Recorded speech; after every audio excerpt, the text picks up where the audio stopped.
এই তুমিটার প্রয়োজন। দ্বিতীয় পর্ব। কান্নাগুলো আর ধরে রাখতে পারে না মীরা, অঝরে কেঁদে ফেলে। আজ তার খুব কষ্ট হচ্ছে। থাকবে না সে এখানে, আজই চলে যাবে। আর তার ভাইয়া যদি না চায় ও বাড়িতে সে থাকুক, তবে সেখানেও থাকবে না। যেদিকে দু চোখ যাবে সেদিকে চলে যাবে। তবুও সে এই লোকটার বাড়িতে থাকবে না। ওয়াশরুমে মীরার যে প্রয়োজনীয় জিনিসগুলো ছিল সেগুলো সব নিয়ে এসে ব্যাগে ভরল। জামা কাপড়গুলো গোছানো লাগবে না, আগে থেকেই সবগুলো ব্যাগেই ছিল। কেননা মীরা তার জামা কাপড় তুর্যের জামা কাপড়ের সাথে রাখেনি। লোকটা কোথায় কি বলে বসে সেই ভয়ে আর ওমুখও হয়নি। অবশ্য অসুবিধা হয় এইভাবে প্রত্যেক দিন ব্যাগ থেকে বের করা ও ভরা। ট্রলি ব্যাগের হাতলটা হাতে নিয়ে যেই না মীরা বেরোতে যাবে অমনি তার মনে পড়ে যায় তাদের বিয়ের রাতে তুর্যের বলা কথাগুলো। পা দুটো থেমে যায় সেখানেই। সে কি করে ভুলতে পারল তার আর তুর্যের সম্পর্ক মাত্র 3 মাসের জন্য। দীর্ঘশ্বাস ফেলে মীরা। তার আবেগ তাকে কিছুক্ষণের জন্য ভুলিয়ে দিয়েছিল কথাটা। এবার সে বুঝতে পারছে তুর্য কেন ওই রিজওয়ান নামে ছেলেটার কাছে তার আর তুর্যের বিয়ের ব্যাপারটা জানালো না। একটা তাচ্ছিল্যের হাসি হাসে মীরা। অতঃপর ব্যাগটা জায়গা মতো রেখে ওয়াশরুমে ঢুকে পড়ে। অনেকক্ষণ পর ওয়াশরুম থেকে বের হয়ে আসে মীরা, আর সামনে দেখতে পায় তুর্য ভ্রু কুঁচকে ওয়াশরুমের দরজার দিকে মুখ করে দাঁড়িয়ে আছে। দেখে মনে হচ্ছে সে এতক্ষণ মীরার জন্যই অপেক্ষা করছিল।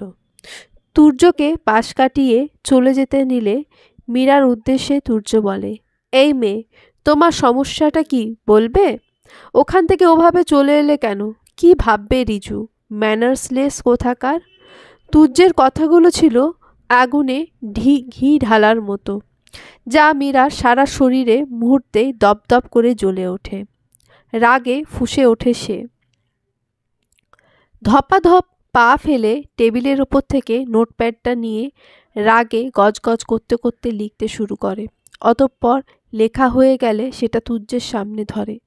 তুর্য সেটা ধরা মাত্রই ধূপ ধাপ পা ফেলে সেখান থেকে বেরিয়ে যায় মেয়েটা। মীরার কাজে অবাক হয়ে যায় তুর্য। ওভাবেই ঠাঁই দাঁড়িয়ে থাকে, বলে, আশ্চর্য, এই মেয়ের আবার কি হলো? অতঃপর মীরা কি লিখেছে দেখার জন্য চোখ রাখে নোটপ্যাডে, আর দেখতে পায় সেখানে লেখা, মাত্র 3 মাসই তো ব্যাপার। সহ্য করে নিন এই ম্যানার্সলেসকে, চিন্তা করবেন না, সব ঠিক করে দেব আগের মতো। চোয়াল শক্ত হয়ে যায় তুর্যের। অতঃপর দাঁতে দাঁত চেপে বলে, এই মেয়ে তো দেখছি 2 লাইন বেশি বোঝে। সময়টা এখন দুপুর 2:08। চৌধুরী বাড়ির কারোরই এখনো খাওয়া হয়নি। এই সু না ফু এর জন্য। ছেলেটা আসলেই সবাই একসাথে খাবে। মীরা আজ শাড়ি পরেছে। তুলি নিজে হাতে তাকে সাজিয়ে দিয়েছে, নতুন বউ বলে কথা। টেবিলে খাবার সাজাচ্ছে মীরা, তুলি আর বুশরা। শান্তি চৌধুরী এখন পর্যন্ত ঘর থেকে বেরোননি। কলিং বেলের শব্দে লাফিয়ে ওঠে বুশরা। এক ছুটে দরজা খুলতে চলে যায়।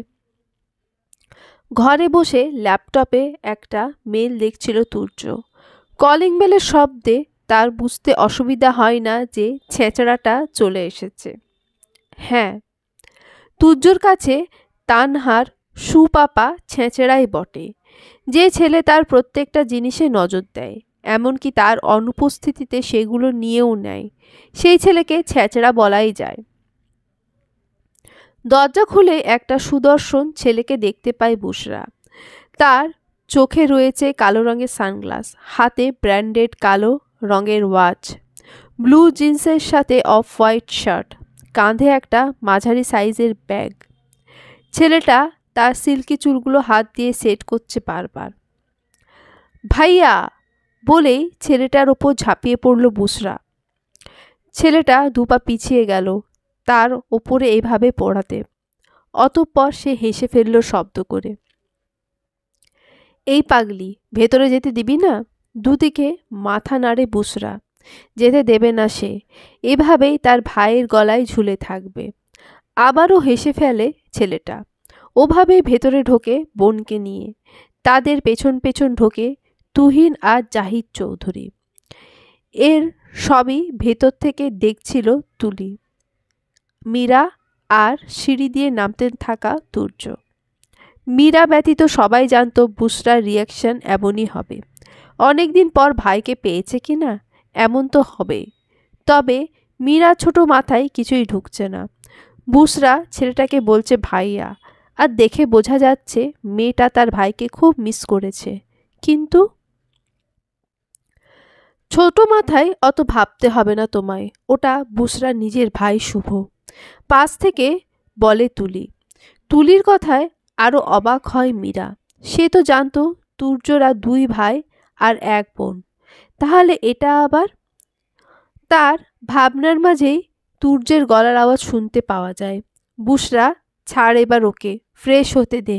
খিদে পেয়েছে তো সবার, ওকে দেখেই ক্লান্ত লাগছে। তুর্যের কথায় ভাইয়াকে ছেড়ে দেয় বুসরা। অতঃপর নাক টেনে বলে, যাও ফ্রেশ হয়ে নাও।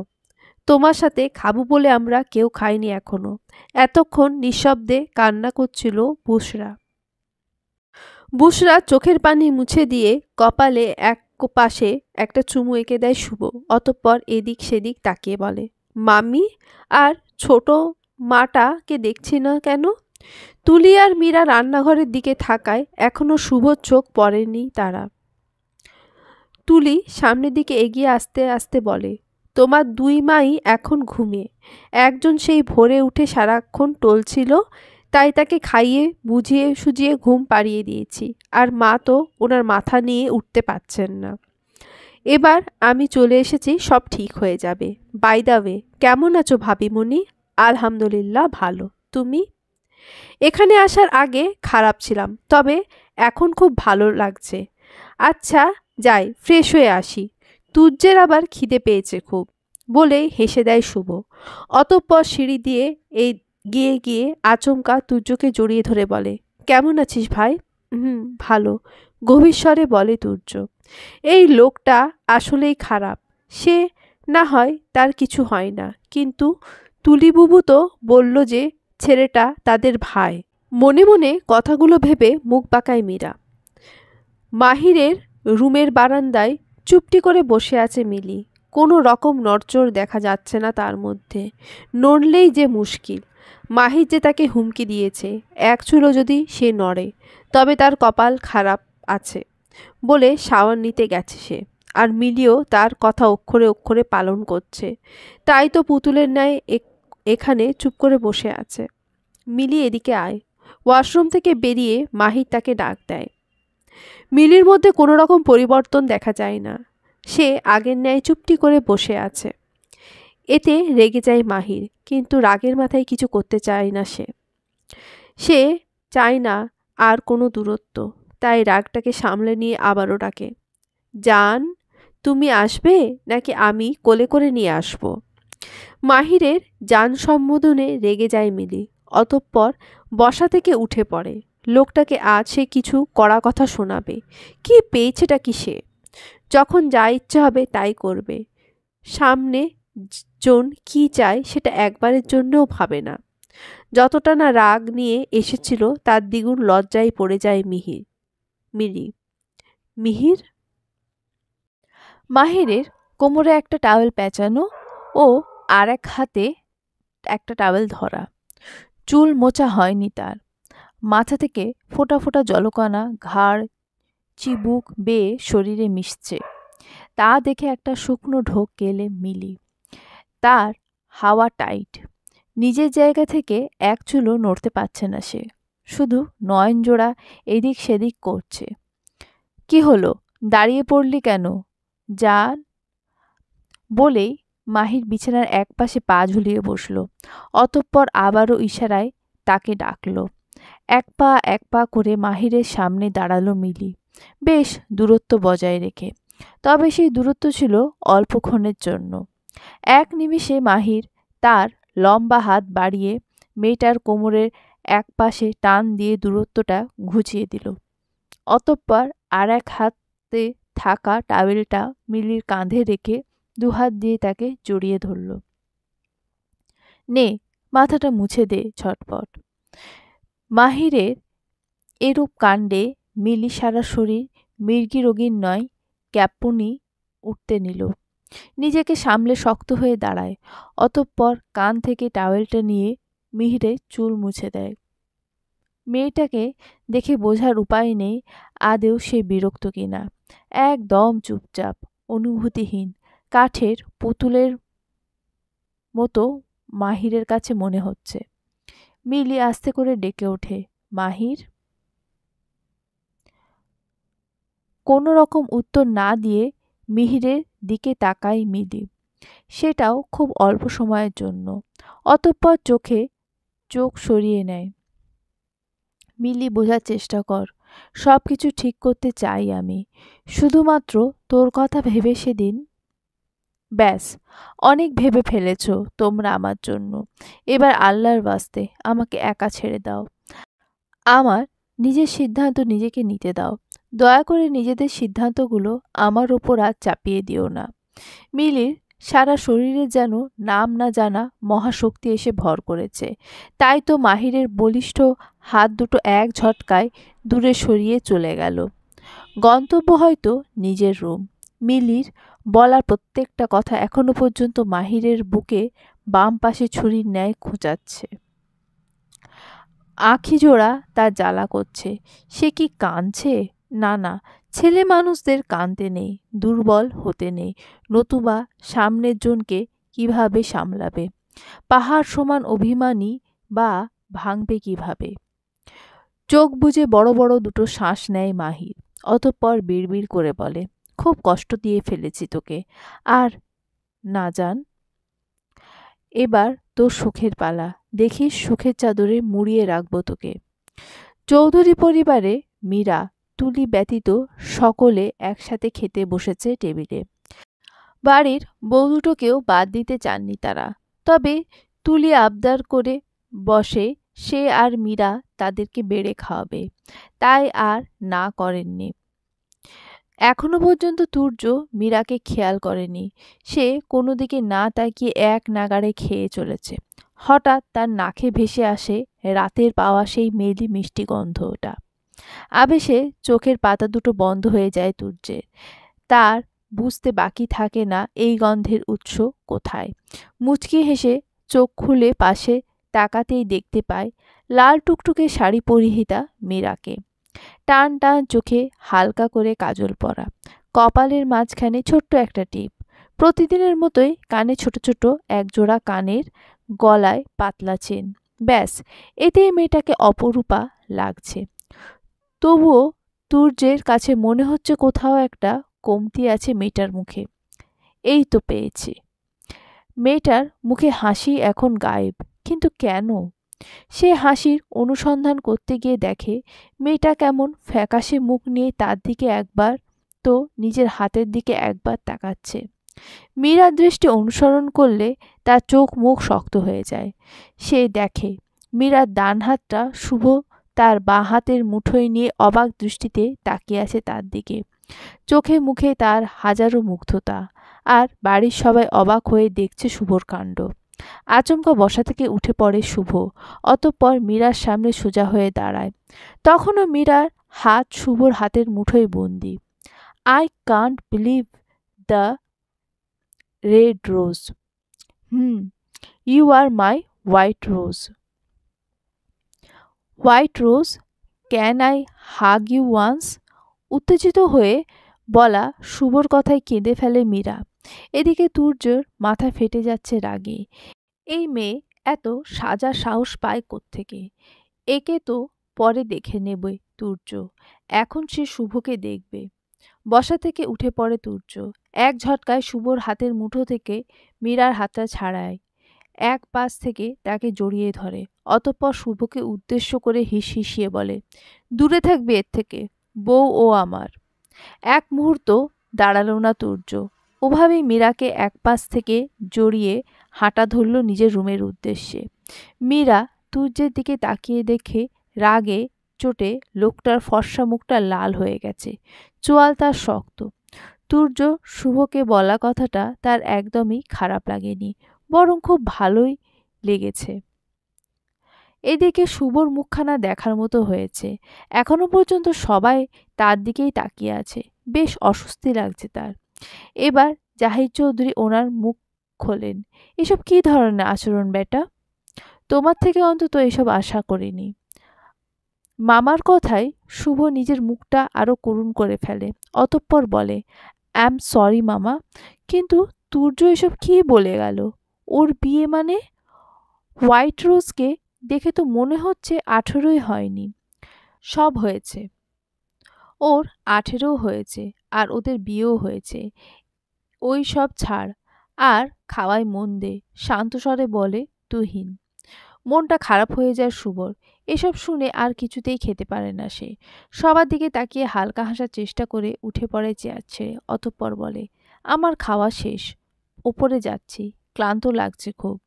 এতক্ষণ যাবৎ যা কিছু হলো সবটাই নীরব দর্শকের মতো দেখেছিল তুলি, বুশরা ও শান্তি চৌধুরী। তবে তিনি আর চুপ থাকতে পারলেন না। স্বামীর উদ্দেশ্যে ওনার সেই লম্বা বাণী শুরু করে দিলেন। দেখেছ মেয়েটা কেমন বেহায়া? ছেলেটা আমার আসা মাত্রই কেমন বিব্রতকর পরিস্থিতিতে ফেলে দিল। আর তো আর সোনার বাবাটা আমার ঠিকঠাক খেতেও পারল না। কেমন? ব্যাস, অনেক বলেছ। আসলেই কি তুমি চোখে দেখো না? মেয়েটাকে খেতে না দিয়ে তোমার ছোট নবাব তাকে টেনে নিয়ে গেল, আর বললে বিব্রতকর? বিব্রত, অস্বস্তি, লজ্জায় তো ফেলেছে তোমার সোনা বাবাটা। দেখলে না মেয়েটা কেমন ডুকরে কেঁদে উঠেছিল? নাকি সেই সময় তোমার চোখে ছানি পড়েছিল? কথাগুলো বলে সেখান থেকে চলে গেল জাহিদ চৌধুরী। তুহিনও বাবাকে অনুসরণ করে মানে মানে কেটে পড়ল সেখান থেকে। সে জানে এখন তার মম তার কাছে তার ড্যাডের নামে অভিযোগের বস্তা নিয়ে বসবে। তাই সামনে থেকে মানে মানে কেটে পড়াই শ্রেয় বলে মনে করল তুহিন। আসলে সে বাপের ন্যাওটা কি না? শান্তি চৌধুরী থম মেরে চোখ মুখ শক্ত করে বসে আছেন। দেখেই বোঝা যাচ্ছে তিনি ভেতর ভেতর ফুঁসছেন রাগে।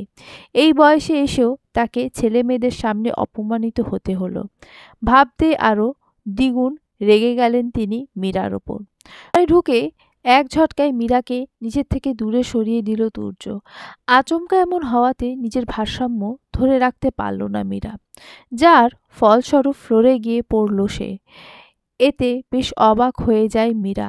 অতঃপর চোখ তুলে ওপরের দিকে তাকাতেই দেখতে পায় রক্তলাল চক্ষু নিয়ে তুর্য এক পা করে এগিয়ে আসছে মীরার সামনে, বসে তার বলিষ্ঠ হাত দিয়ে মেয়েটার গাল দুটো শক্ত করে চেপে ধরে। অতঃপর দাঁতে দাঁত চেপে বলে, কে বলেছিল তোকে এত সাজতে? আর শাড়ি কেন পরেছিস? সব ওকে দেখানোর জন্য না? কি হলো, কিছু বলছিস না কেন? Answer me, damn it. মীরার মুখ দিয়ে গোঙানির আওয়াজ বেরোচ্ছে, সাথে অঝরে কেঁদে চলেছে মেয়েটা। ব্যথার চোটে যেন গাল দুটো ছিঁড়ে যাবে এমন অবস্থা। তবুও ছাড়ার নাম নিচ্ছে না তুর্য। সেদিকে তার হুঁশ থাকলে তো। অমন অবস্থাতেই তুর্য আবারও বলতে শুরু করে, ও যেখানে থাকবে তার ত্রিসীমানাতেও যেন তোকে না দেখি, নয়তো এর থেকে খারাপ কিছু হয়ে যাবে বলে ঝাড়া মেরে ওঠে তুর্য। অতঃপর হনহন করে নিজের রুম থেকে বেরিয়ে যায়। মীরা সারা দুনিয়া অন্ধকার লাগছে, আঁখি জোড়া বুঝে আসতে চাইছে। এমন সময় রুমে প্রবেশ করে তুলি। তুর্যকে ওভাবে হনহন করে বাইরে বেরিয়ে যেতে দেখে সে আসে এখানে। তবে এখানে এসে তুলিরও চক্ষু জোড়া বেরিয়ে আসার উপক্রম। এই মীরা, কি হয়েছে তোমার?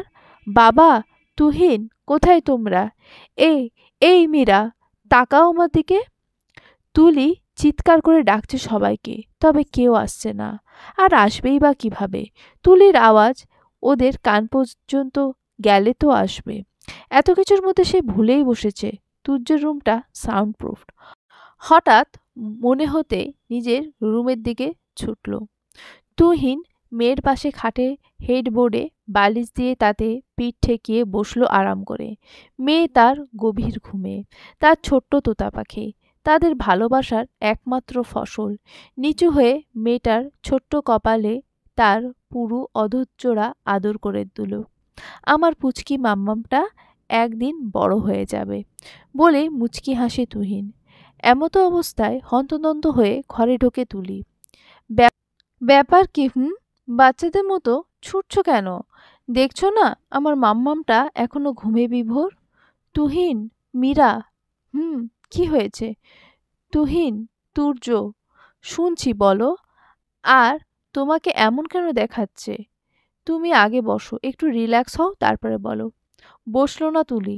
তার মুখ দিয়ে কথা বেরোতে চাইছে না, সবকিছু কেমন গুলিয়ে যাচ্ছে। তাই স্বামীর হাত ধরে টেনে নিয়ে গেল তুর্যের ঘরে। তুহিন অবাক হয়ে যায় মীরার এই অবস্থা দেখে। দুটো গাল এখনো অবধি লাল হয়ে আছে।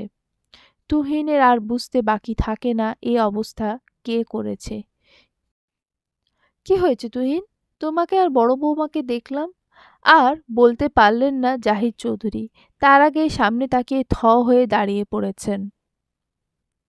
তিনি একটু নিচে যাচ্ছিলেন। বড় ছেলেও বড় বৌমাকে এভাবে হন্তদন্ত হয়ে তুর্যের ঘরে ঢুকতে দেখে তিনিও তাদের পিছে আসেন। আর এসে দেখেন মীরার এই অবস্থা। দেখো তোমার ছোট রাজপুত্র কি অবস্থা করেছে মেয়েটার, একটা সামান্য ব্যাপারে। ড্যাড, জোসেফ আঙ্কেলকে ফোন করে আসতে বলো এক্ষুনি। হ্যাঁ, করছি। আর আজ তো দেখে নিচ্ছি ওই অপদার্থকে। জাহিদ চৌধুরী চলে গেলেন ডাক্তারকে কল করতে। এদিকে তুর্য খুব জোরে গাড়ি চালাচ্ছে। তার রাগ কন্ট্রোলের বাইরে। শুভ সাহস কি করে হয় তার বিয়ে করা বউকে হাক করতে চাওয়ার? এটাই কি যথেষ্ট নয় রকচটা তুর্যের জন্য? তার গাড়ি এসে থেমেছে একটা জনহীন নদীর পাড়ে। যখন তার রাগ কন্ট্রোলের বাইরে থাকে কিংবা প্রচণ্ড মন খারাপ হয়, তখন এখানে এসে একলা সময় কাটায় সে। প্রচণ্ড ভয়ের কারণে এমনটা হয়েছে, তবে ভয়ের কোনো কারণ নেই। একটা ঘুমের ইঞ্জেকশন দিয়ে দিচ্ছি, এখন ঘুমাবে। পুরোপুরি ঘুমটা হলে ঠিক হয়ে যাবে, বললেন ডাক্তারবাবু।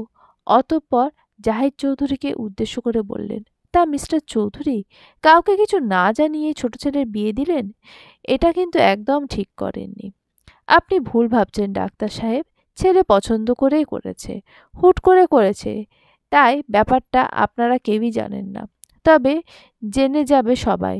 এই তো দুদিন পরই একটা পার্টি রাখছি, তখন সবাইকে একসাথে জানিয়ে দেব।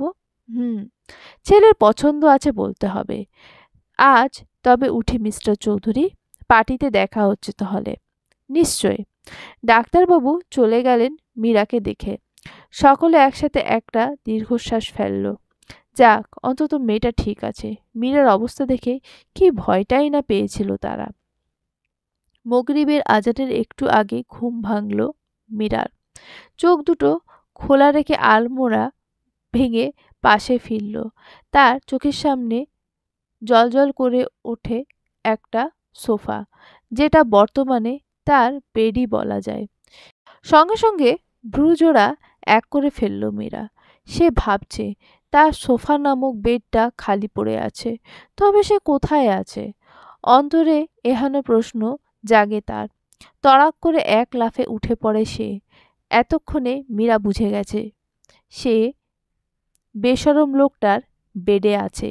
বুক তার দূর দূর করছে এখনো, পাছে বেশরম লোকটা তাকে এভাবে দেখে নেয় কি না। কি ব্যাপার, এভাবে হাঁপাচ্ছ কেন তুমি? রুমের মধ্যে দৌড়াদৌড়ি করছিলে নাকি? ঘরে ঢুকেই তুলি মীরার উদ্দেশ্যে প্রশ্নটা ছুড়ল। তৎক্ষণাৎ দুদিকে মাথা নাড়ে মীরা। তা দেখে চক্ষু জোড়া ছোট ছোট করে তাকায় তুলি। অতঃপর সোফার দিকে আঙুল তুলে তাক করে মীরার উদ্দেশ্যে বলে, চুপচাপ এখানে বসো। দুপুর থেকে কিছু খাওয়া হয়নি, এখন আমি তোমাকে নিজের হাতে খাইয়ে দেব, আর তুমি লক্ষ্মী মেয়ের মতো খেয়ে নেবে। মীরার ওই রকম অবস্থা দেখে অস্থির হয়ে পড়েছিল তুলি। এই মেয়ের দিকে তাকালেই তার বুকে শীতল হয়ে হাওয়া বয়ে যায়। তার ছোট বোন টুকি যদি বেঁচে থাকতো তবে এই বয়সেরই হতো। খুব মিস করে তুলি তার ছোট বোন টুকিকে। তবে এই মেয়েটাকে তার কেমন যেন বড্ড আপন আপন লাগে। তুলির বোন তাদের সাথে নেই ৬ বছর হয়ে গেল, তবুও স্মৃতির পাতায় সে খুব করে জ্বলজ্বল করে। এই দুনিয়ার কিছুই দেখা হয়নি তার ছোট্ট টুকির। মাত্র ১৩ বছর বয়সে ডেঙ্গু জ্বরে আক্রান্ত হয়ে পরলোক গমন করে সে। মনে মনে এসব ভেবে দীর্ঘশ্বাস ফেলে তুলি। অতঃপর খাবারের প্লেট নিয়ে এগিয়ে যায় মীরার দিকে। এখানে আসার আগে খাবারগুলো গরম করে এনেছে মেয়েটা। তুলির হাতে খাবার প্লেটটা দেখে মাথা নিচু করে নেয় মীরা। তা দেখে তুলি বলে, কি হলো, খাবে না? তুলির প্রশ্নে মাথা নিচু রেখেই দুদিকে মাথা নাড়ে, যার অর্থ সে খাবে না। মার চেনো? মার দেব তোমাকে। চুপচাপ বসে লক্ষ্মী মেয়ের মতো খেয়ে নাও। তুলির এহেন গভীর কণ্ঠস্বর শুনে ভয় পেয়ে যায় মীরা। অতঃপর নড়ে চড়ে বসে। তা দেখে হেসে ফেলে তুলি। ভাত মেখে মীরার মুখে এক লোকমা দেয়। তাকে আস্তে করে ডাকে, মীরা। তুলির ডাকে তাকায় মেয়েটা। তুর্য তোমাকে নিয়ে ভীষণ পজেসিভ। তুলির কথায় ছল ছল নয়নে তাকায় মেয়েটা। অন্তর তার ফালা ফালা হয়ে যাচ্ছে। সে নিজের জিনিসের খুব যত্ন নিতে জানে। ছেলেটা একটু একরোখা, জেদি, বদমেজাজি বটে, তবে বোনের দিক থেকে অনেক ভালো। সে সজ্ঞানে কখনো কাউকে কষ্ট দেয় না। মীরার মুখটা আবারও কালো হয়ে যায় এক নিমেষে। তুর্য মীরার মুখটা নিমেষেই কালো হয়ে যায় তুর্যের গুণগান শুনে। সেটা বুঝতে পারে তুলি। বলে, আচ্ছা বুশরা সম্পর্কে তোমায় বলি, তুমি তো কিছুই জানো না ওর ব্যাপারে। মীরা চোখ মুখে এক রাশ কৌতূহল নিয়ে তুলির দিকে তাকায়। তা দেখে মুচকি হাসে তুলি। অতঃপর বলে, জানো মীরা, প্রথম যেদিন বুশরা আর শুভকে একসাথে দেখেছিলাম আমিও ঠিক তোমার মতোই অবাক হয়েছিলাম। অবাক হওয়ারই ব্যাপার, কেননা বুশরা তো আমাদের শ্বশুরমশাইয়ের মতোই দেখতে। আসলে কি বলো তো, বুশরা তার মায়ের মতো দেখতে, আর শুভ তার বাবার মতো। এখানে মজার বিষয় হচ্ছে, বাবা আর ফুপি মানে বুশরার মা অনেকটা এক দেখতে। এই যেমন তুমি আর মাহির। তোমাকে তো আমি দেখেই বুঝেছিলাম তুমি মাহিরের বোন। ফ্ল্যাশব্যাক। শুভর বাবা একজন বিজনেসম্যান। তাদের আসল বাড়ি ইন্ডিয়াতে হলেও তারা ইউএসএ সেটেল। সময় পেলে ওনারা ইন্ডিয়াতে নিজেদের ভিটেমাটিতে এসে সময় কাটাতেন। দেশের প্রতি শুভর বাবা তেমন টান না থাকলেও ফুপির মানে শুভর মায়ের নিজেদের দেশের প্রতি এক আলাদাই টান অনুভব করতেন। তিনি মনে করতেন নিজের মাতৃভূমি ভারতবর্ষে বাচ্চাদের জন্ম দিলে ভারতবর্ষের জন্য তিনি যে টান অনুভব করেন সেই একই টান ওনার বাচ্চারাও অনুভব করবে। তাই তিনি যখন দ্বিতীয়বার ৪ মাসের অন্তঃসত্ত্বা তখন এই দেশে চলে আসেন স্বামী সন্তানকে সাথে নিয়ে। শুভর বাবা ওনার স্ত্রীকে অনেক ভালোবাসতেন। হাজারো কাজের ব্যস্ততা থাকা সত্ত্বেও তিনি ওনার একজন বিশ্বস্ত কর্মচারীকে সমস্ত দায়িত্ব দিয়ে এখানে এসেছিলেন। অবশ্য এখান থেকে তিনি ওনার কাজ সমস্ত হিসেব রাখতেন। তখন শুভর বয়স মাত্র ৭.৫ বছর। সেই বয়সে সে তার মায়ের খেয়াল রাখার চেষ্টা করত। আর করবে নাই বা কেন? তার মা যে তাকে প্রমিস করেছিলেন তাকে একটা ছোট্ট বোন এনে দেবে বলে। মাঝে মাঝে বাবা মা, তুহিন, তুর্য ওদের ওখানে গিয়ে সময় কাটিয়ে আসতেন। এইভাবে কেটে যায় আরও ৫ মাস। এরপর একদিন রাতের বেলা ওনার লেবার পেন উঠলে হসপিটালে নিয়ে যাওয়া হয়। সেই রাতটাই ছিল ওনার জীবনের শেষ রাত। বুশরা জন্ম দিয়ে তিনি চলে যান না ফেরার দেশে, যেখান থেকে মানুষ চাইলেও আর আপন মানুষদের কাছে ফিরতে পারে না। তিনিও পারেননি। এই কঠিন সত্যটা সবাই মেনে নিলেও শুভর বাবা মানতে পারেননি।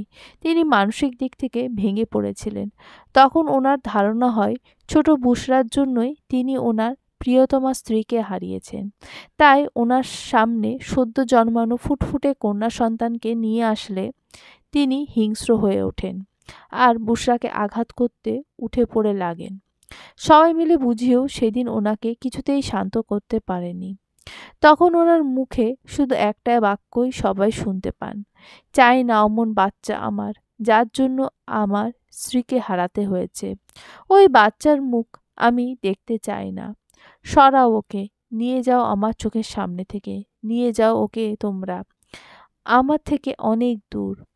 সেই দিন বুশরাকে তার মামি বুকে টেনে নিয়েছিলেন আর তিনি বলেছিলেন, এটা আমার মেয়ে, আমার মেয়েকে আমি কখনো কাউকে দেব না। সেদিন তিনি সদ্য মা হারা নবজাত শিশুটির চানবদনে চুমুতে চুমুতে ভরিয়ে দিয়েছিলেন। এরপর শুভর বাবা স্ত্রীর শোক কাটাতে 4 বছর লেগে যায়। আর তখন তিনি বুঝতে পারেন তিনি মেয়ের প্রতি অন্যায় করে ফেলেছেন। ওপরে গিয়ে তিনি ওনার স্ত্রীকে কী জবাব দেবেন? স্ত্রীর শোকে কাতর হয়ে তিনি ওনার এক টুকরো জান্নাতকে অবহেলা করেছেন। তখন কষ্ট যেন দ্বিগুণ বেড়ে যায় ওনার। নিজের রক্ত, তাদের ভালোবাসার শেষ চিহ্নকে তিনি অবহেলা করেছেন ভেবে। সেই দিন 12 বছরের শুভকে জড়িয়ে ধরে খুব কেঁদেছিলেন তিনি। চিৎকার করে আর্তনাদ করে বলেছিলেন, বাপরে, খুব অন্যায় করে ফেলেছি আমার ছোট মাটার প্রতি। এখন আমি কি করব? কিভাবে সব ঠিক করব? আমার রাজকন্যাটা বড় হয়ে যখন জানতে পারবে তার বাপ নামক মানুষটা তার মায়ের মৃত্যুর জন্য তাকে দায়ী করেছে, তখন আমি কি করে আমার মাটার সামনে নিজের পাপী মুখটা দেখাবো? আমি অন্যায় করে ফেলেছি। না, না, অন্যায় নয়, আমি পাপ করেছি, অনেক বেশি পাপ করেছি। এর জন্য আমার রব আমাকে মাফ করবেন না। শুভরে, বল না বাবা আমার, আমি কি করব? কিভাবে এই পাপের প্রায়শ্চিত্ত করব? সেই দিন বাবার করা প্রত্যেকটা আর্তনাদ শুভর ছোট্ট হৃদয় গিয়ে বেঁধেছিল। হিচকি তুলে কান্নার সহিত প্রাণ খুলে হেসেছিল। হাজার ব্যস্ততার মধ্যে থেকেও তাকে খুশি করার মেডিসিন তার শক্ত করে হাত ধরার বাবা নামক মানুষটা নিজের ভ্রান্ত ধারণা থেকে বেরিয়ে এসেছে। তার আদরের পিচ্চি বোনটাকে মা ডেকেছে, যে পৃথিবীর সবচাইতে খুশির দিন। আর সেই দিনে ছেলেটা না হেসে পারে? সেও পাল্টা বাবাকে জড়িয়ে ধরে বলেছিল, তবে যাও, নিজের মেয়েকে নিজের কাছে নিয়ে এসো। যতটা না অবহেলা করেছ তার দ্বিগুণ আদর দিয়ে অবহেলাটাকে চাপা দিয়ে দাও। এরপর 1 সপ্তাহের মধ্যে তারা বাবা ছেলে মিলে ইন্ডিয়ার উদ্দেশ্যে রওনা দেন আর যথাসময়ে এসে পৌঁছায় চৌধুরী বিলায়। সেই দিন মেয়েকে বুকে নিয়ে পাগলের মতো কেঁদেছিলেন তিনি। মেয়েকে সঙ্গে নিয়ে যেতে চেয়েছিলেন তিনি, তবে 4 বছরের বুশরা তার মম ড্যাড বড় ভাইয়া ছোট ভাইয়াকে ছাড়তে নারাজ। তাই বাধ্য হয়ে মেয়েকে এখানেই রেখে গেছেন। Flashback end. তুলি, মীরা দুজনের চোখেই জল। তুলি বাঁ হাত দিয়ে চোখের কার্নিশে জমা অশ্রুটুকু মুছে নিয়ে বলে, এইসব জেনেছি তুহিনের কাছ থেকে। তুলির কথা বলার মাঝেই সবটা খাবার খাইয়ে দিয়েছে মীরাকে। এবার সে উঠে দাঁড়ায়, অতঃপর বলে, তুমি থাকো, আমি এটো প্লেটগুলো রেখে আসি। আহাদ সাহেব পরিপাটি হয়ে বসে আছেন ড্রয়িং রুমের সোফাতে। 1 ঘন্টা যাবৎ হয়ে গেল তিনি একাই বসে আছেন। মেয়ে ওনার এমনিতেই দেরি করে, কিন্তু ওনার ভাগ্নেটাও যেন আজ পণ করে বসেছে। মিলির আগে সে বেরোবেই না। তাই অধৈর্য হয়ে মেয়ের রুমের দিকে পা বাড়ালেন। মিলিকে একটা তাড়া দিয়ে মাহিরের রুমে যাবেন, অতঃপর ছেলেটাকে বগলদাবা করে নিজের সাথে নিয়ে আসবেন। ওনার মতে ছেলে মানুষদের এত দেরি করার কোনো মানে হয় না। মামুনি আর কিছু বলতে পারলেন না তিনি। দরজা ঠেলে কেবলই ভেতরে প্রবেশ করেছেন। প্রবেশ করা মাত্রই সামনের দৃশ্য দেখে কাশি উঠে গেছে ওনার। প্রচণ্ড লজ্জা, অস্বস্তিতে তিনি আমতা আমতা করে মুখ দিয়ে কেবল একটি বাক্যই বলতে পারলেন, তোমরা তাড়াতাড়ি এসো, আমি গাড়িতে অপেক্ষা করছি। তাড়াহুড়ো করে বেরিয়ে গেলেন সদর দরজা দিয়ে। জীবনের প্রথমবার এই 50 বছর বয়সে বোধহয় তিনি এমন মারাত্মক লজ্জার সম্মুখীন হলেন। ছাড়ো, অসভ্য লোক, ড্যাডি কি ভাবছেন এখন? আর আমি কি করে ড্যাডির সামনে যাব? মাহিরের কাছ থেকে ছাড়া পাওয়ার জন্য মুচড়ামুচড়ি করছে মিলি। কেন পায়ে হেঁটে যাবি, এতে এত ভাবার কি আছে? বাই দ্য ওয়ে, ওটা তোর বাপের দোষ। বোঝা উচিত ছিল। মেয়ে আর সেই ছোটটি নেই। আর সবচেয়ে বড় ব্যাপার হলো তুই ইন্ডিয়াতে আছিস। প্রায় 40 মিনিট ধরে দাঁতে দাঁত চেপে এই অসভ্য লোকটাকে সহ্য করছে মিলি। সেই যে কোলে নিয়ে বসে আছে, ছাড়ার নাম নিচ্ছে না। অন্যদিকে ড্রয়িং রুমে সবচেয়ে বড় সোফার মাঝখানে বসে আছে শুভ, আর তার কোলে আছে তানহা বেবি। তার এক পাশে বুশরা আর অপর পাশে শান্তি চৌধুরী বসা। আর তার থেকে সামান্য দূরে তুহিন ও জাহিদ চৌধুরী বসে আছেন। তানহা ব্যতীত তাদের প্রত্যেকের হাতে ধরা চায়ের কাপ। তানহা তার সুপাপার কোলে বসে চকলেট খাচ্ছে, যেটা তাকে একটু আগে তার সুপাপা দিয়েছে। হঠাৎ কলিং বেল বাজার আওয়াজ শোনা গেল। জাহিদ চৌধুরী রান্নাঘরের দিকে চেয়ে উচ্চস্বরে ডেকে ওঠেন, ছোট বৌমা, দেখো তো কে এসেছে। কাঁপা কাঁপা হাত পা নিয়ে দরজা খুলতে চায় মীরা। তার ধারণা দরজার ওপাশে সেই হৃদয়হীন পুরুষটা রয়েছে। লোকটার সামনে পড়তে চায় না সে, তবে শ্বশুরমশাইয়ের হুকুম, সে তো অবাধ্য মেয়ে নয়। তাই বাধ্য হয়ে এগিয়ে গেল দরজা খোলার উদ্দেশ্যে। দরজা খুলে সামনের দিকে তাকায় না মীরা। সে তার মতো চলে আসতে নিলে কেউ একজন তাকে জাপটে ধরে আর তার কানে। দরজা খুলে সামনের দিকে তাকায় না মীরা। সে তার মতো করে চলে আসতে নিলে কেউ একজন তাকে জাপটে ধরে আর তার কানে বেজে ওঠে কারোর অস্থির কণ্ঠস্বর, I miss you very much dear. মীরার বুঝতে দেরি লাগলো না এটা কে। সেও তাকে পাল্টা জড়িয়ে ধরে কেঁদে ফেলল। তার মুখ থেকে গোগানির আওয়াজ শোনা যাচ্ছে। মনের কোণে জমে থাকা অভিযোগগুলো তুলে ধরার প্রয়াস চালাচ্ছে মাত্র। মিলি ছেড়ে দেয় মীরাকে। তার চোখেও পানি। হ্যাঁ, ওটাই মিলি ছিল। তারা সপরিবারে আজ এই সন্ধ্যায় চৌধুরী বিলায় উপস্থিত হয়েছে। মিলি যত্ন করে মীরার ডগরা ডগরা আঁখি জোড়া জমা অশ্রুকেটুকু মুছে দিয়ে বলে, আমার বুলবুলিটা শ্বশুরবাড়িতে এভাবে কান্না করছে। তার সামান্য ধারণাটুকু আছে যে সবাই তাকে ছিচকানুতে বলবে। মিলির রসিকতায় হেসে ফেলে মীরা। মিলির পেছনে হাসি মুখে দাঁড়িয়ে আছে আহাদ সাহেব ও মাহির। মীরা এগিয়ে তার মামাকে জড়িয়ে ধরে। আহাদ সাহেব ভাগ্নির মাথায় স্নেহের পরশ বুলিয়ে দিয়ে জিজ্ঞেস করেন, আমার ছোট্ট মামুনিটা কেমন আছে? মীরা মিষ্টি হাসি দিয়ে মাথাটা ওপর নিচে করে। কি জামানা এলো ভাই, মানুষ নিজের বড় ভাইকে পর্যন্ত ভুলে যাচ্ছে। মাহিরের কথায় মুখ বাঁকায় মিলি। আর মীরা মামাকে ছেড়ে তার ভাইয়াকে জড়িয়ে ধরে। এ কি ছোট বৌমা তুমি? জাহিদ চৌধুরী অবাকের সর্বোচ্চ পর্যায়ে পৌঁছে যান সামনের দিকে চোখ পড়তেই। তিনি ভাবতে পারেননি আহাদ সাহেব মীরার মামা। আমি টোটালি সারপ্রাইজড আহাদ সাহেব, আপনি আপনি মাহির বেটার মামা? আহাদ সাহেব নিজেও সারপ্রাইজড হয়ে গেছেন। জাহিদ চৌধুরী এগিয়ে এসে হাত বাড়িয়ে দিলেন আহাদ সাহেবের দিকে। দুজনে কুশল বিনিময়ের পর আহাদ সাহেব মেয়ের দিকে আঙুল তাক করে বললেন, মিট মাই ডটার মিলি। আসসালামু আলাইকুম আঙ্কেল। এখনকার দিনে ছেলেমেয়েরা সালাম দিতেই জানে না, আর এই মেয়ে তো বিদেশি কালচারে বড় হওয়া। মুগ্ধ হয়ে যান তিনি মিলির আচরণে। অতঃপর সালামের জবাব দেন, ওয়ালাইকুম আসসালাম বেটা, তুমি কেমন আছো? জি আঙ্কেল, আলহামদুলিল্লাহ ভালো। আপনি? আলহামদুলিল্লাহ বেটা, ভালো আছি। মিলির মাথায় হাত দিয়ে বললেন তিনি।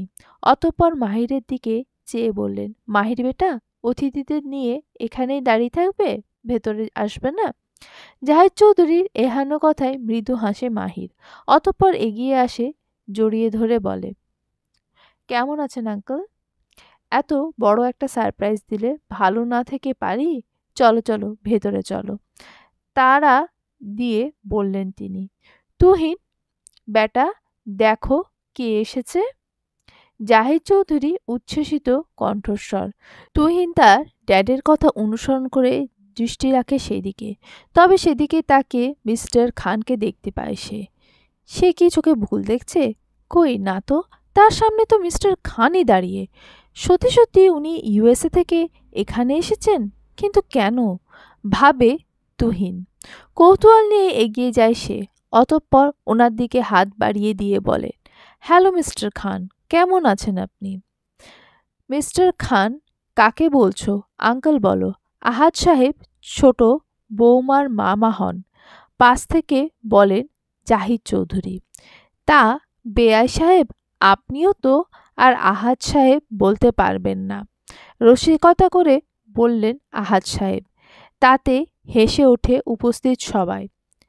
জাহিদ চৌধুরী একে একে বাড়ির সকলের সঙ্গে তাদের পরিচয় করে দেন। প্রত্যেকটা মেয়ে শ্বশুরবাড়িতে নিজের পরিবারের কেউ এলে যেমন খাতিরের ত্রুটি রাখে না, তেমনি মীরারাও তার ব্যতিক্রম নয়।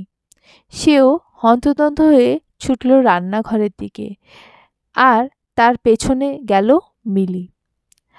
আজ যে মাহির তার মামাদের নিয়ে আসবে তা সকলেরই জানা ছিল, তবে তুর্য ও মীরা বাদে। জাহিদ চৌধুরী আজ সকালে মাহিরকে কল দিয়ে তাদের দাওয়াত করেছিল, কিন্তু কাজের চাপ থাকার কারণে এই সন্ধ্যাবেলা আসা তাদের। মিলি রান্নাঘরে পা দেওয়া মাত্রই প্রথমে তার নজর পড়ে একজন মধ্যবয়স্কা মহিলার উপর, যিনি ফ্রিজের মধ্যে কিছু একটা রাখছেন। সম্ভবত মহিলাটা মেড হবে। অতঃপর নজর ফেরায় অন্যদিকে, যেখানে আর একজন ধনেপাতাগুলো ছোট ছোট করে কাটছে। মিলি চিনতে ভুল হয় না, এটাই মীরার তুলি বুবু। দেখতে তো হবে, বর্ণনাটা কে দিয়েছে? তার মাল্টি ট্যালেন্টেড বুলবুলিতে মুচকি হাসে মিলি। মীরার মেসেজে দেওয়া তার তুলি বুবুর বর্ণনাটা একটুও এদিক সেদিক হয় না। মীরার মুখের হাসি যেন আজ সত্যিই চাইছে না। সে তার তুলিবাবুকে হাতের ইশারায় দেখায় মিলিকে, অতঃপর এক পাশ থেকে জড়িয়ে নেয় তাকে। এতে ভুরু জোড়া ভাঁজ পড়ে তার। সে বুঝতে পারছে না মেয়েটাকে। দেখতে তো মনে হচ্ছে মীরার থেকে বয়সে বড়, তবে দেখতে খুবই সুন্দরী। পরনে হালকা গোলাপি রঙের সালোয়ার কামিজ, মাথায় সুন্দর করে ড্রেসের সাথে ম্যাচিং হিজাব পরা। এদিকে নিজের দিকে মীরার তুলির বুবুকে ভ্রুকুটি করে তাকাতে দেখে হেসে ফেলল মিলি। সে ভালো মতো বুঝতে পারে এই তুলি বুবুটা আসলে কি ভাবছে। তার গায়ের রং ও মুখের গড়ন অনেকটা পশ্চিমী হলেও ড্রেস আপটা টোটালি বাঙালি। মিলির মা ছিলেন একজন ধার্মিক মহিলা, স্বামীর ব্যবসার সুবিধার্থে ইউএসএ গিয়ে থাকে। তবে তিনি নিজের কালচার সম্পর্কে সচেতন ছিলেন, মেয়েকেও সেইভাবে তৈরি করেছেন।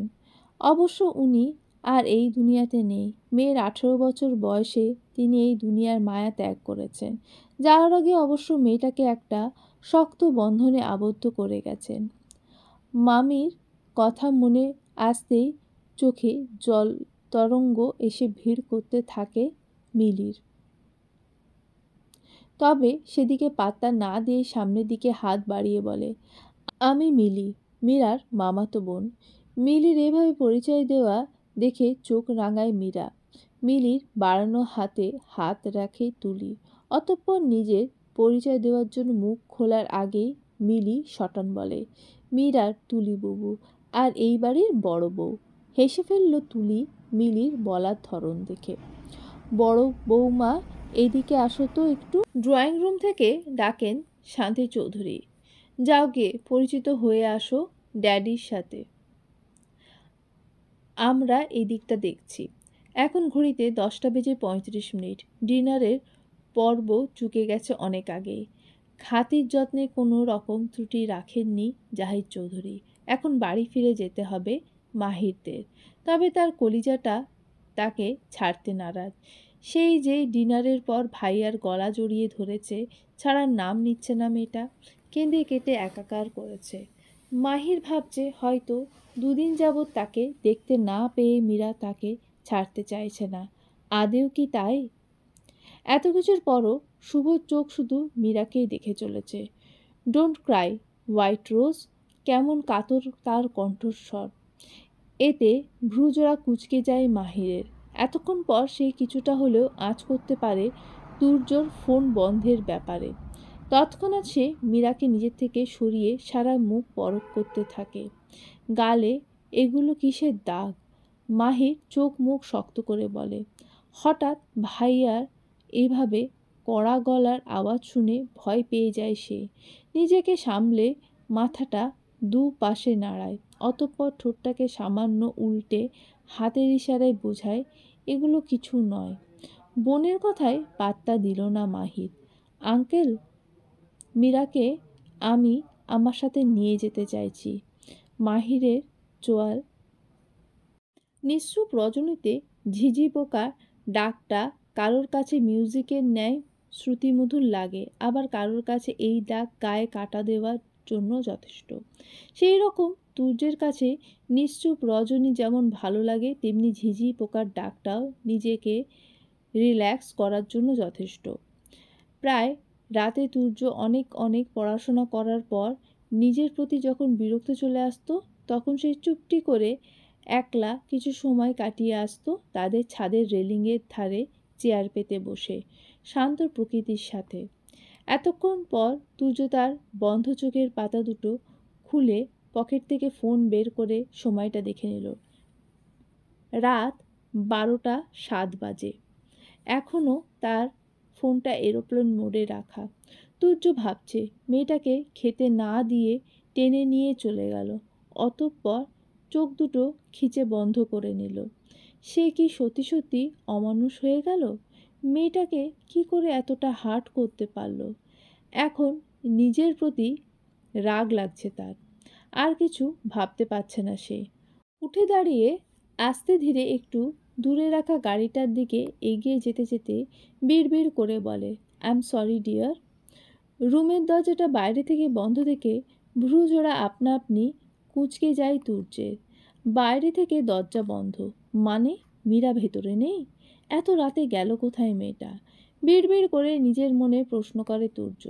তার সারা শরীর কেমন যেন করছে, অদ্ভুত অনুভূতি যা মুখে বলার নয়। সে ভাবল মীরা হয়তো ছাদে আছে। সিঁড়ি বেয়ে ছাদে চলে গেল তুর্য, কিন্তু কোথায় কি? চারিদিকে নিস্তব্ধ, কোনো অবয়বে টিকেও পর্যন্ত দেখা যাচ্ছে না। কুচকানো ভ্রুজোড়া আরও কুচকে গেল। এই মেয়ের সমস্যা কি? রাত বিরেতে কি আমার সাথে লুকোচুরি খেলতে চায়? চোয়াল শক্ত করে বলে তুর্য। রুমের মধ্যে আধ ঘন্টা যাবৎ পায়চারি করছে সে। রাগে তার সারা শরীর রিডি করছে, এখনো পর্যন্ত মেয়েটা রুমে আসছে না দেখে। হঠাৎ তার মনে হলো মীরা বুশরার রুমে থাকতে পারে। অতঃপর ভাবে হয়তো রাগ করেছে মেয়েটা। ওই টুকু একটা পুচকি, তার রাগ কত বাবা বলে মুচকি হাসে তুর্য। অতঃপর বুশরার রুমের দিকে হাঁটা দেয়। বুশরা, বুশরা, দরজাটা খোলে একবার। না, আমি ঘুমোচ্ছি এখন। তুমি যাও, সকালে আসবে। ঘুম জড়ানো কণ্ঠস্বর বুশরার। মার খাবি কিন্তু, দরকার আছে, দরজাটা খোল। আমি এখন উঠবো না, তুমি যাও। বুশরা, ছোট ভাইয়া তুমি খুব খারাপ। রাত দুপুরে আমার ঘুম হারাম করতে চলে এসেছো। খট করে দরজা খুলে গেল। সামনে কোমরে দুহাত দিয়ে দাঁড়িয়ে আছে বুশরা। মীরা কোথায়? তুর্যের প্রশ্নে বুশরা দুপুরের ঘটনা থেকে রাত পর্যন্ত কী ঘটেছিল মনে পড়ে যায়। সঙ্গে সঙ্গে বুশরা তার ছোট ভাইয়া থেকে দূরে দাঁড়িয়ে বুকে দুহাত গুজে অন্য পাশে তাকায়। তুর্য বোনের কাণ্ড থেকে বুঝতে দেরি লাগে না, যে কোনো কারণে তার বোন তার উপর রেগে আছে। আমার পিচ্চি বোনটা আমার উপর রেগে আছো? তো তার সেই রাগের কারণটা কি আমি জানতে পারি? তুমি ছোট ভাবিকে মেরেছিলে কেন? এসব কে বলল তোকে? তুমি চলে যাওয়ার পর ডাক্তার আঙ্কেল এসেছিলেন বাড়িতে। ছোট ভাবি জ্ঞান হারিয়েছিল। আবার আবার কি? মাহির ভাইয়া, ওনার মামাতো বোন এসেছিলেন। মাহির এসেছিল? হুম। প্রথমে তো ঠিকই ছিল, কিন্তু যাওয়ার আগে মনে হচ্ছিল মাহির ভাই ভীষণ রেগে আছেন। আর রেগে রেগে ছোট ভাবিকে জিজ্ঞেস করেছিলেন তার গালে ব্যথা কিভাবে পেয়েছে। তারপর তারপর আবার কি? ড্যাডকে বলে নিয়ে গেলেন মীরাকে। হুম। কি ব্যাপার? এত রাতে না ঘুমিয়ে তোমার কি উদ্ধার করার জন্য উঠে পড়ে লেগে গেছো? ব্যঙ্গ করে বলেন জাহিদ চৌধুরী। বুশরা জানে তার ড্যাড ও তার ছোট ভাই প্রতি রেগে আছেন, তাই পরিস্থিতি বিগড়ানোর আগে ভাগে কান থেকে ছোট ভাইয়ের হাতটা সরিয়ে ড্যাডের কাছে চলে গেল। আমি ভয় পেয়েছিলাম ড্যাড। ছোট ভাইয়া এই দিক দিয়ে যাওয়ার সময় আমার ভীত আওয়াজ পেয়ে রুমে আসে আর দেখে আমি খুব ভয় পেয়ে যাই। তাই তো আমাকে সাহস দিচ্ছিল। ইনোসেন্ট ফেস করে বলে বুশরা। সে কি, ভয় পেয়েছিলি কেন? উত্তেজিত হয়ে প্রশ্ন করেন জাহিদ চৌধুরী। এমনি। তুমি না ঘুমিয়ে এখানে কেন? বুশরা আহ্লাদি স্বরে ড্যাডকে জড়িয়ে ধরে বলে। আমি তো পানি খেতে এসেছিলাম। এসে দেখি এত রাতে তোমার রুমের আলো জ্বলছে, তাই আসলাম, বললেন তিনি। অতঃপর মেয়ের মাথার মাঝখানে ওষ্ঠজোড়া ছুঁয়ে দিয়ে তুর্যের দিকে তাকিয়ে রাশভারী কণ্ঠে বললেন, তুর্য, নিজের রুমে যাও। অনেক রাত হয়েছে, গিয়ে শুয়ে পড়ো। দেখে তো মনে হচ্ছে এইমাত্র বাইরে থেকে আসলে। তুর্য আর দাঁড়ালো না সেখানে, চলে গেল নিজের রুমে। আর প্রচণ্ড অস্থির লাগছে। নিজেকে কেমন যেন হারা নাবিকের ন্যায় মনে হচ্ছে। এমনটা কেন হচ্ছে? আসলে মেয়েটা চলে গেছে বলে, নাকি মাহির জেনে যাবে সেই ভয়ে? তবে তুর্য তার হৃদয়ের গহনের মধ্যে থেকে আসা কাঙ্ক্ষিত প্রশ্নর উত্তরটা খুঁজে পেল না। তার শুধু মনে হচ্ছে খুব খারাপ হচ্ছে তার সাথে, যার জন্য শুধুমাত্র সে নিজেই দায়ী। এদিকে বিছানায় শুয়ে এপাশ ওপাশ করছে মীরা। রাত পেরিয়ে ভোর হতে চলল, তবুও যেন নিদ্রা আর চোখে ধরা দিচ্ছে না। চোখের কোণ বেয়ে অশ্রুধারা বেয়ে চলেছে, যা বৃষ্টির ন্যায় ফোঁটা ফোঁটা হয়ে বালিশে পড়ছে। থামবার নাম নিচ্ছে না। সে ভাবছে, ব্যস্ত ছিল তার কল্পনার জগৎকে নিয়ে সুখী, কিন্তু বাস্তব রূপ এত কঠিন কেন তবে? সব তো মেনেই নিয়েছিল সে তার কথা, তবে কেন এত গাঢ় ব্যথা দিচ্ছে মানুষটা তার হৃদয়ে জুড়ে? মানুষের মাত্রেই ভুল হয়, তার শাস্তিও না হয় ভুল হয়েছে। সে তো সব ঠিক করে দিতে চায়। সে থাকবে না কারোর কাঁধে বোঝা হয়ে, চায় না কারোর কোনো রকম দয়া। মাত্রই তো ৩ মাস। তারপর তারপর সে চলে যাবে অনেক দূরে, যেখানে তুর্য নামের কেউ থাকবে না। বন্ধ করে নেয় আঁখি জোড়া। সেখান থেকে গড়িয়ে পড়ে আরও ২ ফোঁটা জল। এখন সে ঘুমাবে, কোনো হৃদয়হীন লোকের কথা আর ভাববে না। সকালের মিষ্টি রোদটা এসে পড়ছে মীরার চোখে মুখে, যার দরুন পান পাতার ন্যায় মুখখানি কুঁচকে নেয় সে। তার ঘুম ভেঙেছে আরও আগে, তবে রাতে ঠিকঠাক ঘুম না হওয়াতে অক্ষিজোড়া খুলতে পারছিল না। এভাবেই বিছানাতে কিছু সময় কাটাবে সে, কিন্তু সূর্যি মামা তার তেজ দেখাতে ব্যস্ত, তাই বাধ্য হয়ে শোয়া অবস্থায় অক্ষিজোড়া বন্ধ রেখে একটা পাক ঘুরল। আবারও আর একটা দিতে যাবে, অমনি শক্ত কিছুর সাথে ধাক্কা লাগলো। মুখ দিয়ে এমন একটা আওয়াজ বের করলো সে। কিঞ্চিত ব্যথা পেয়েছে মেয়েটা, কিন্তু পাত্তা দিল না তাতে। ভাবল কোলবালিশটাকে আজ রোদে দিতে হবে, বেশ শক্ত হয়ে গেছে। অতঃপর সমস্ত ভাবনাকে সাইডে রেখে শক্ত করে কোলবালিশটাকে আষ্টেপৃষ্ঠে জড়িয়ে ধরে। মীরার কেমন অদ্ভুত ঠেকছে। ঘরে থাকার কারণে কিছু মনে করল না, চুপটি করে রইল। এদিকে তুর্য শরীরে নরম কিছু একটা স্পর্শ পেতেই তার ঘুম ছুটে যায়। চক্ষু জোড়া খুলে পিট পিট করে তাকায় সে। অতঃপর নিজের দিকে তাকিয়ে পুরো বনে যায়।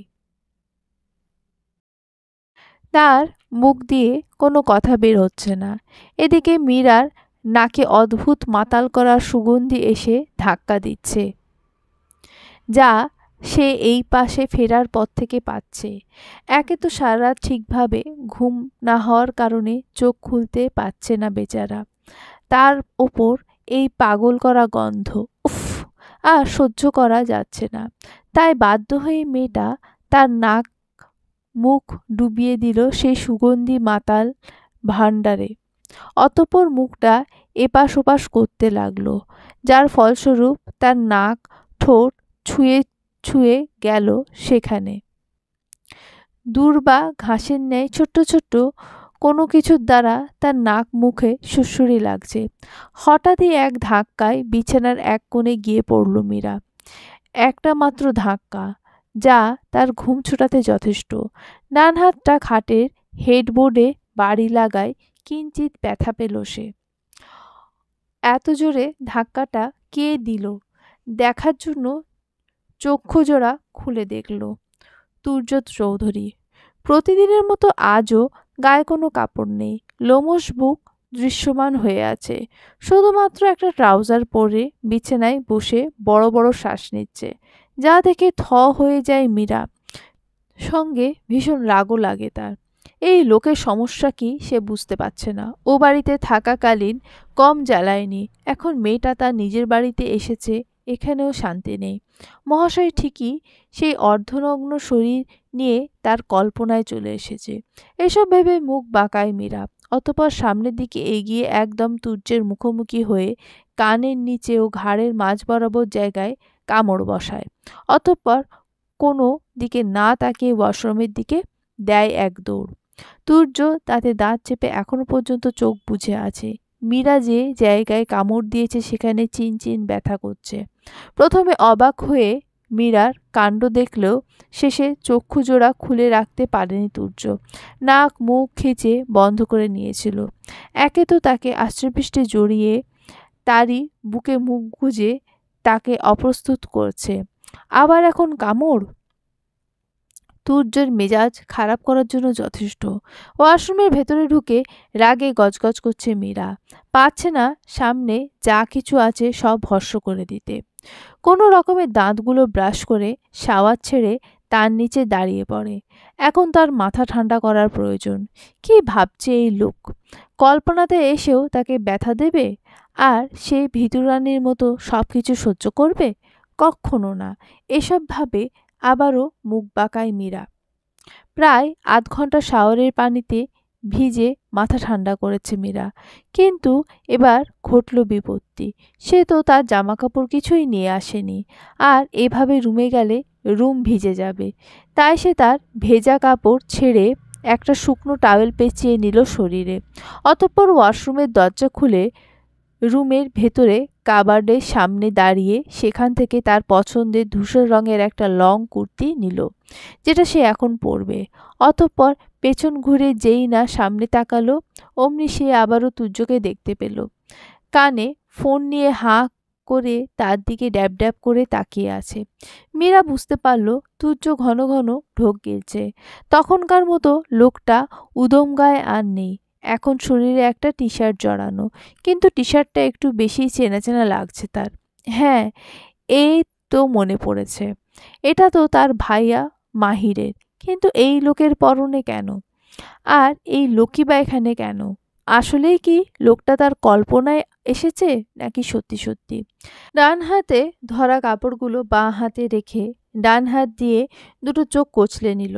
না, লোকটা এখনো আছে।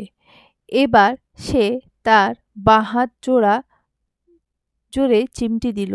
ফের সামনে তাকালো। হ্যাঁ, লোকটা এখনো ওইভাবেই তার দিকে তাকিয়ে আছে, কিন্তু ড্যাব ড্যাব করে নয়, বরং তীক্ষ্ণ চোখে ভ্রুজোড়া কুঁচকে। তার মানে লোকটা সত্যি সত্যি এই ঘরে উপস্থিত। ভেবেই মীরা নিজের দিকে তাকালো। তার গায়ে শুধু একটা মাত্র টাওয়েল জড়ানো। তীব্র লজ্জায় মীরা মনে হতে লাগলো সে এখানেই অজ্ঞান হবে। আর একবার তুর্যের দিকে তাকিয়ে ওয়াশরুমের দরজার দিকে দিল এক ভৌ দৌড়। নির্বোধ কোনটা কল্পনা আর কোনটা বাস্তব সেটা এখনো বুঝতে শিখলি না? তুর্য সেই ভোরে নিজের গাড়ি নিয়ে চলে এসেছে এখানে। ফ্ল্যাশব্যাক। বিছানায় থম মেরে বসে আছে তুর্য। তার এখন দুনিয়া ওলটপালট করে দিতে মন চাইছে। কিছুতেই ঘুম জিনিসটা তার চোখে ধরা দিচ্ছে না। অস্থির লাগছে। ভেতরে ধক ধক আওয়াজ তোলা যন্ত্রটা যেন দুমড়ে মুচড়ে যাচ্ছে। সেই সাথে মাথাটা ছিঁড়ে যাচ্ছে যন্ত্রণায়। তুর্য দেওয়াল ঘড়ির দিকে তাকিয়ে সময়টা দেখে নেয়। এখন 3টে বাজতে 5 মিনিট বাকি। আর দেরি করতে চায় না সে। তার এখন ঘুমের প্রয়োজন। তাই বাসা থেকে উঠে পড়ল সে। অতঃপর টেবিলের উপর থাকা গাড়ির চাবি নিয়ে চলে গেল। তুর্যকে এই সময় খান ম্যানশনে দেখে অবাক হয়ে যায় দারোয়ান। একটু পরে ফজরের আজান দেবে, আর ছেলেটা এখানে? ব্যাপারটা বেশ ভাবাচ্ছে দারোয়ানকে। তার ভাবনার মাঝে তুর্য বলে, এভাবে কি দেখছেন? এখানে বউ আছে আমার, নিন তাড়াতাড়ি খুলে দিন। তুর্যের এহানো কথায় ভ্যাবাচেকা খেয়ে যায় দারোয়ান। সে তো জানে এটা মীরা দিদিমণির স্বামী, তাই বলে শ্বশুরবাড়ি যখন তখন চলে আসতে হবে? আসলে বড়লোকদের বড় বড় ব্যাপার। একটা দীর্ঘশ্বাস ফেলে প্রধান ফটক খুলে দেয় দারোয়ান। এই নিয়ে 4 বার হলো এসে থেকে বেল বাজিয়েছে তুর্য, কিন্তু না, কেউ দরজা খুলছে না। অধৈর্য হয়ে পড়ল সে। সমস্যা কি এদের? আর মাহিরটাকে একবার পায়, দাঁতে দাঁত চেপে বলে তুর্য। শেষবারের মতো বেল বাজানোর জন্য প্রস্তুতি নিল সে। এবার কেউ আসলে ভালো, নতুবা তাকে অন্য কোনো পদ্ধতি বের করতে হবে। যেই না শেষবারের মতো কলিং বেলের সুইচে চাপ দিতে যাবে, অমনি দরজা খুলে গেল। তুর্য দেখল ঘুম ঘুম চোখে মাহি দাঁড়িয়ে আছে, আর তার দৃষ্টি স্থির হয়ে তাক করা তার দিকে। ওভাবে চেয়ে না থেকে সাইড দে, মাথা ফাঁকা ফাঁকা লাগছে, ঘুমের প্রয়োজন। কথাগুলো বলে মাহিরকে সরার সময়টুকুও দিল না তুর্য। মৃদু ধাক্কা দিয়ে ভেতরে ঢুকে পড়ল সে। আর এদিকে পুরো থ হয়ে দাঁড়িয়ে রইল মাহির। দরজা খুলেই ওই পাশে দাঁড়িয়ে থাকা তুর্যকে দেখে মেজাজ খারাপ হয়ে যায় মাহিরের। এমনিতেই তার সাধ্যের ঘুম নষ্ট করল এই ছেলে। তার উপর তার কলিজার গালে এই অবস্থা চোখের সামনে ভাসছে। সে প্রথমে ভেবে নিয়েছিল তুর্যকে কয়েকটা কড়া কথা শোনাবে, কিন্তু ছেলেটার দিকে পূর্ণ দৃষ্টিপাত করলে দেখতে পাই তুর্যের সিল্কি চুলগুলো কেমন উস্কো শুষ্কো কপালে ছড়িয়ে আছে। পরনে রাতের জন্য পরা পাতলা টি শার্ট ও ট্রাউজার। চোখে মুখে অস্থির অস্থির ভাব, যা দেখে মাহির আর কিছু বলতে পারল না। মীরার রুমের দরজার সামনে দাঁড়িয়ে অনবরত দরজা ধাক্কাতে থাকে তুর্য। তবু মীরার কোনো সাড়শব্দ নেই। থাকবে কিভাবে? সে তো তার মতো ঘুমোচ্ছে। সারা রাত মেয়েটা দু চোখের পাতা এক করতে পারেনি, কেবলই গভীর ঘুমে তলিয়েছে। ওভাবে দরজা ধাক্কাস না তুর্য, লাভ হবে না। ও চলবে।